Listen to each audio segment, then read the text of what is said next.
Hello everyone, welcome to my class. आज हम लोग देखेंगे वन लाइनर क्वेश्चन जो कि किसी भी कॉम्पिटिटिव एग्जाम में आ सकता है। तो आइए हम लोग देखते हैं फर्स्ट क्वेश्चन क्या है। The basic unit of life is, को इसमें है ए नंबर में है एकम, बी नंबर में है वाकर, सी नंबर यानी कि सॉरी गाइस, यहाँ पे बी नंबर नहीं होगा, सी नंबर होगा, ठीक है। तो सी नंबर में है शेर और डी नंबर में है केमिकल लेवल ऑफ ऑर्गेनाइजेशन। को शेर यानी कि कोशिका, शेर मीन क्या होगा है कोशिका। कोशिका क्या है को कोशिका जो होता है ये ह्यूमन बॉडी का सबसे छोटा इकाई होता है, जिसे कि हम लोग क्या कहते हैं, कोशिका कहते हैं। हम ये भी बोल सकते हैं कि जो कोशिका होता है, कोशिका का जनक किसे कहते हैं। वन लाइन ऑफ क्वेश्चन में आ सकता है कि कोशिका का जनक किसे कहा जाता है। तो हम लोग जानते हैं कि किसे कहा जाता है, रॉबर्ट हुक को कहा जाता है। जो रॉबर्ट हुक है ये मरी हुई कोशिका का खोज किया था। और जो जीवित कोशिका होता है, कुछ जीवित कोशिका का खोज किसने किया था, एंकोंग वान गुवेंग हुक ने किया था, ठीक है। फिर एक वन लाइन ऑफ क्वेश्चन में ये भी आएगा कि मानव शरीर में सबसे छोटा शेर कोशिका क्या है। तो मानव शरीर में सबसे छोटा कोशिका जो होता है ये स्पर्म होता है, ठीक है। मानव शरीर का सबसे छोटा कोशिका क्या है, स्पर्म है, ठीक है। नेक्स्ट है कि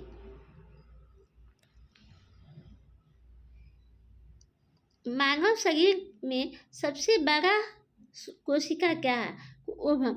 यानी कि मानव शरीर में सबसे छोटा कोशिका स्पर्म और सबसे बड़ा कोशिका क्या है, ओवम है, ठीक है। और नेक्स्ट है कि कभी कभी ये भी आता है दुनिया में सबसे बड़ा कोशिका क्या है। को हम लोग बोल सकते हैं कि दुनिया में सबसे बड़ा कोशिका शुक्रमुख का अंगा को सबसे बड़ा कोशिका कहा जाता है। और सबसे छोटी कोशिका जो होती है वो क्या होती है, माइक्रोप्लाज्मा होता है। लेकिन ह्यूमन बॉडी में सबसे छोटा कोशिका क्या होता है, स्पर्म। ह्यूमन बॉडी में सबसे छोटा कोशिका स्पर्म होता है।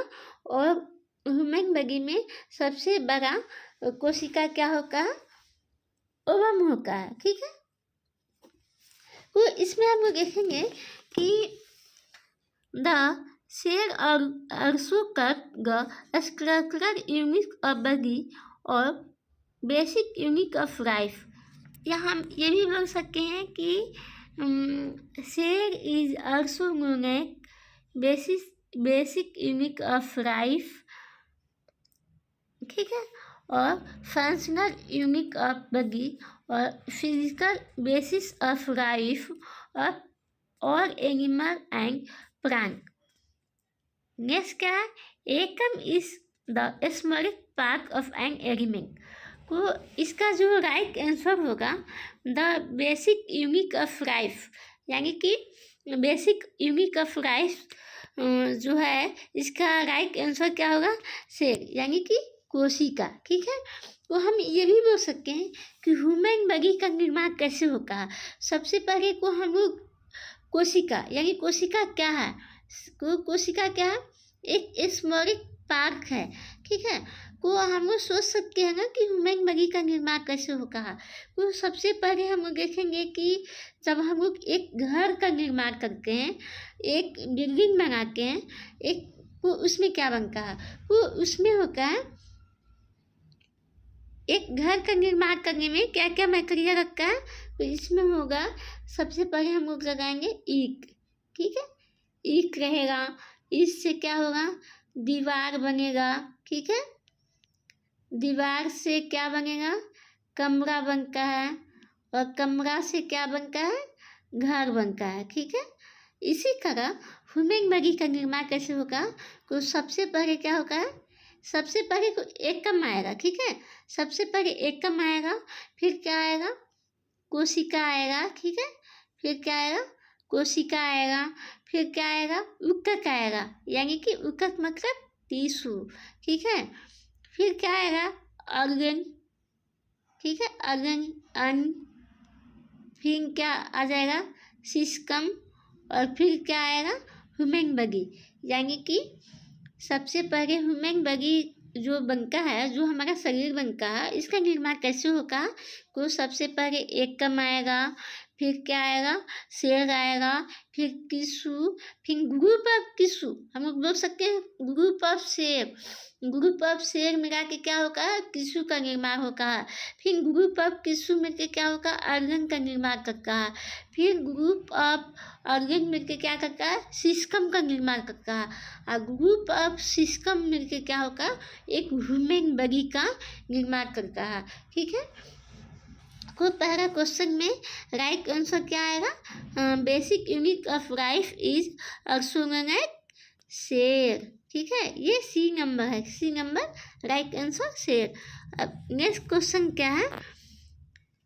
These are the basic unit or building block of living organism, यानी कि हम ये भी बोल सकते हैं कि जो लिविंग ऑर्गेनिज्म है, ठीक है, उसका कैसे निर्माण होता है, ठीक है। तो उसमें क्या होता है?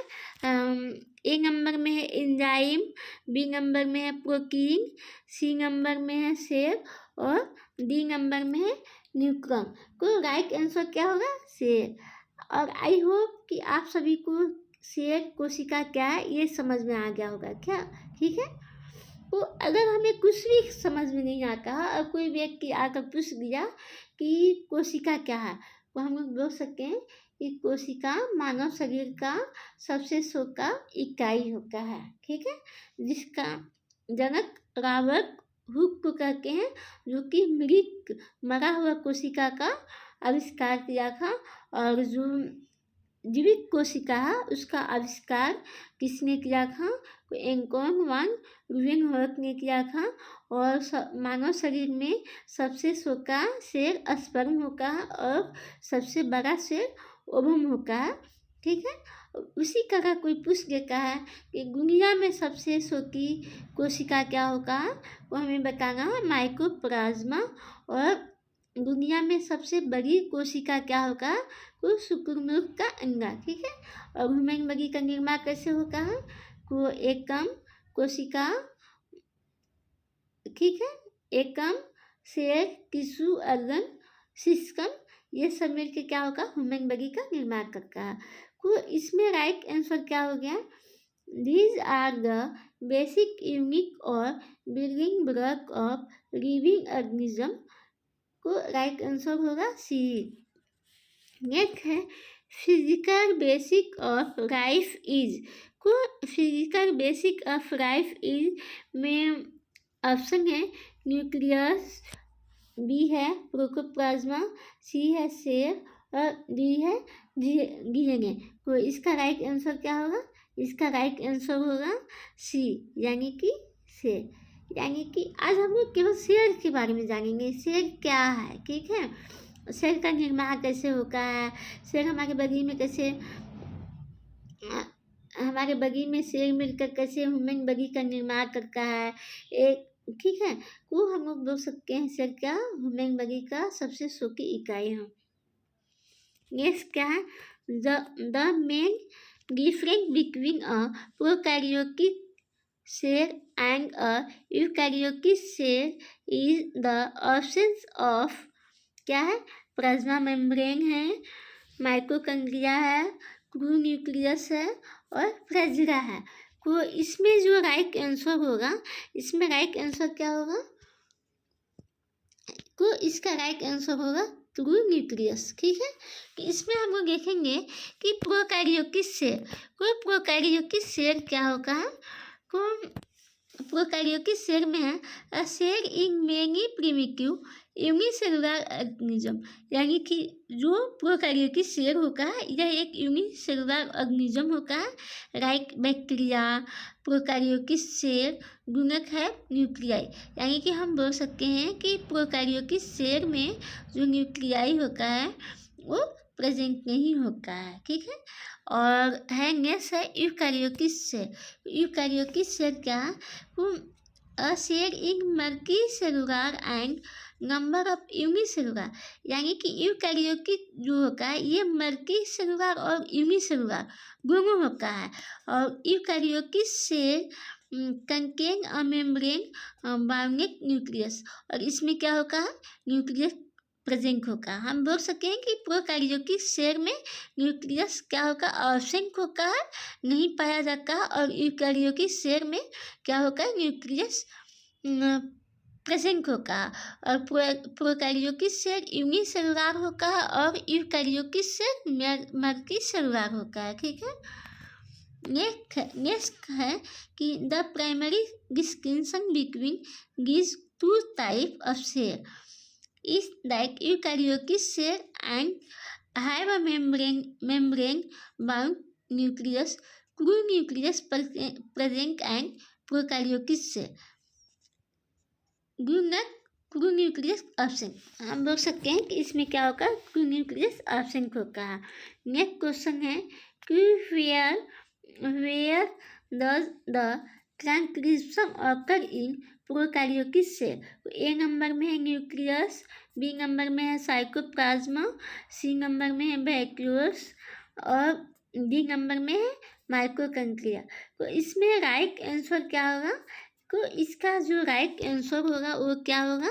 तो ये होगा साइटोप्लाज्मा। ठीक है, तो इसमें देखेंगे एक्सप्लेनेशन कि transcription is the first step in protein synthesis in which a messenger RNA, mRNA molecule is synthesized in the nucleus of cell। और नेक्स्ट क्वेश्चन क्या है?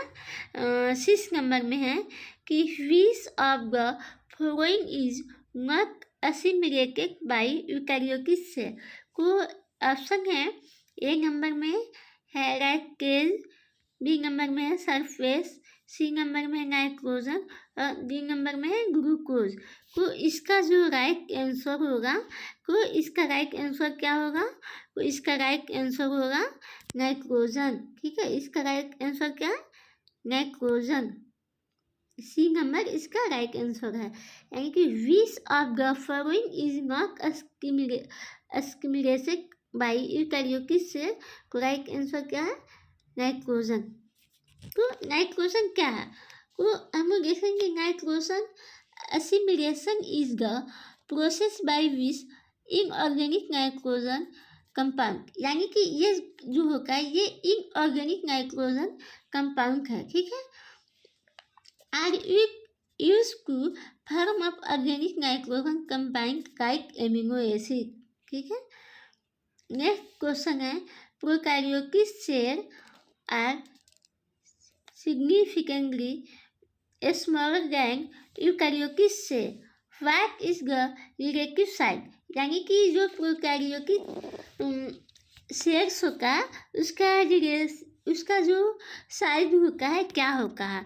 तो ए नंबर क्वेश्चन में है 0.22510 micrometre in diameter, B number में है 0.22610 micrometre in diameter, C number में है 0.12510 माइक्रोमीटर इन डायमीटर और डी नंबर में है 0.12610 माइक्रोमीटर इन डायमीटर। तो इसका राइट आंसर होगा सी number.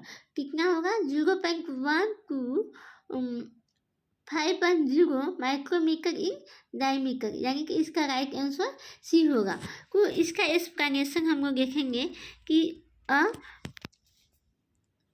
Typical prokaryotic cell range from 0.1 to 510 micrometre in diameter, यानी कि जो प्रोकैरियोटिक सेल होगा उसका रेंज क्या होगा 0.1 से 5.0 माइक्रोमीटर इन डायमीटर होगा है और significantly smaller than eukaryotic cell.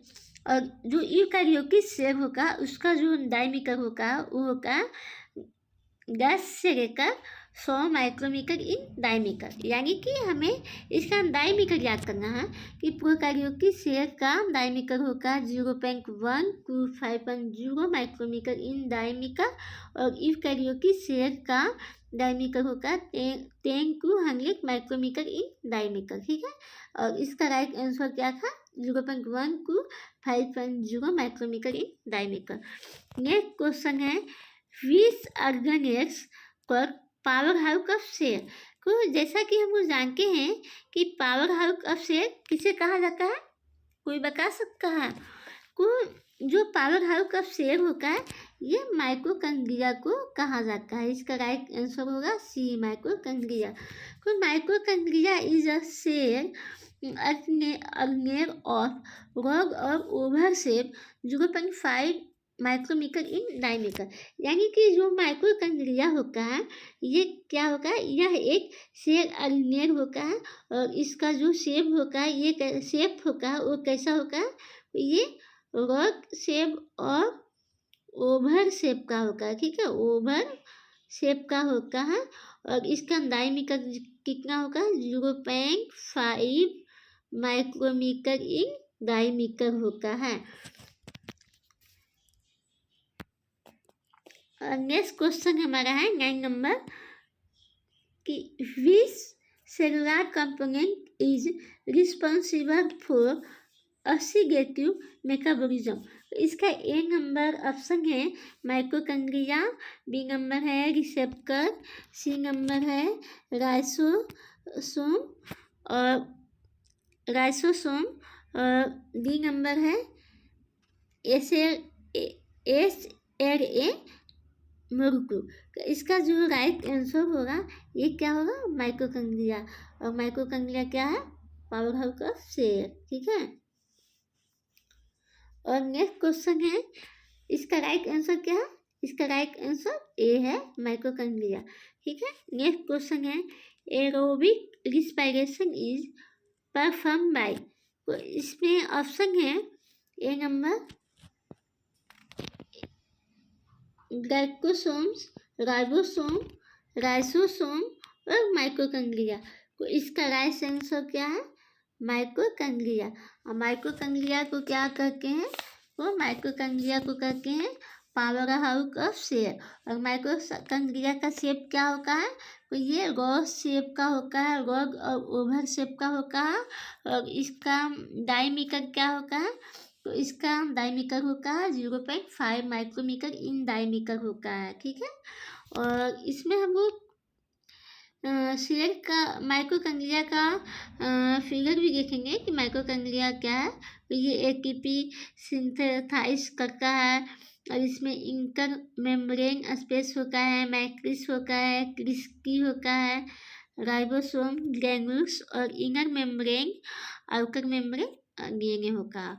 और सेल का हम लोग फिगर भी देखेंगे तो सेल में क्या क्या होगा, आप लोग देख रहे हैं ह्यूमन सेल कैसा है। ठीक है, आई होप आप सभी को सेल यानी कि कोशिका समझ में आ गया होगा।